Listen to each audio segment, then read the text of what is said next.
Chapter 1. The Power of an Ending. Endings have great power. A good one leaves you deeply satisfied and joyful.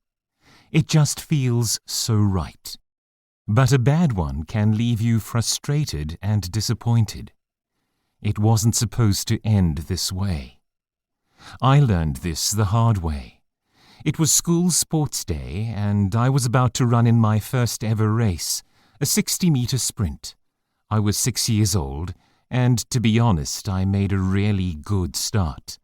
By the halfway point, to my great surprise and joy, I was quite a long way ahead. My legs were pumping, my arms were flying, and my heart was pounding. It was an amazing feeling. But then I noticed something suspicious ahead of me. 2 adults were standing at the end with a ribbon right across where I was about to run. What was that about? Were they trying to trip me up as I finished? I wasn't going to fall for that sort of trick, so I ran right up to the ribbon and then stopped, just before it.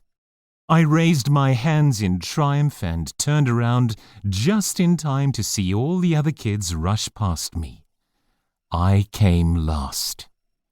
A great start, a strong middle, but a disastrous ending.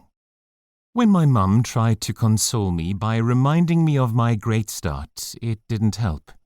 When she assured me that I was fastest through the middle section, I didn't care. The ending was all that mattered, and that had been a disaster. 30 years on, I think I've recovered from that moment, but this pattern is repeated over and over in our lives. Our lives are made up of a series of mini-stories, each with their own mini-ending.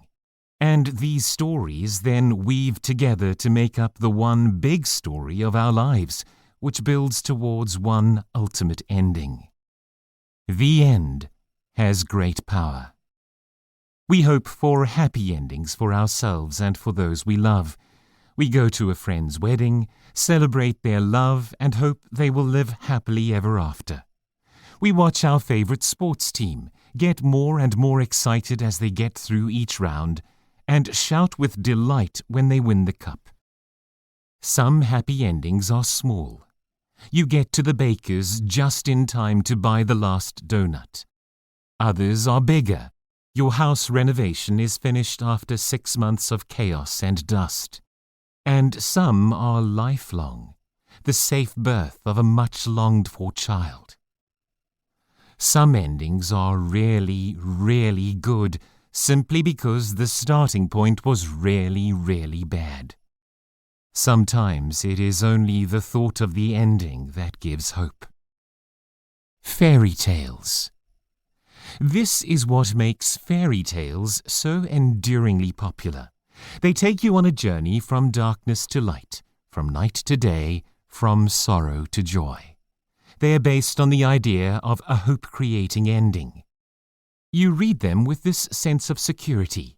No matter what terrible disasters befall the characters, it will all be okay in the end. You're waiting for the moment when everyone lives happily ever after, and the hope that has been building comes to pass. The deeper the sorrow, the brighter the joy. The harder the battle, the sweeter the victory.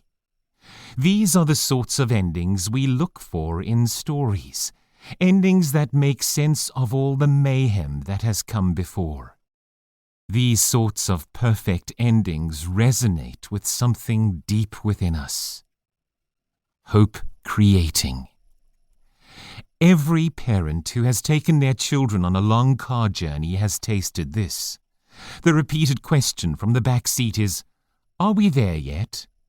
That's a question that expresses a deep and profound longing for the end. I find it hard to be patient with that question. When it's asked for the 100th time in the space of 10 minutes, I find it hard not to become sarcastic. No, darling, the car is still moving at 70 miles per hour along the motorway. It really is unbelievably obvious that we are not there yet.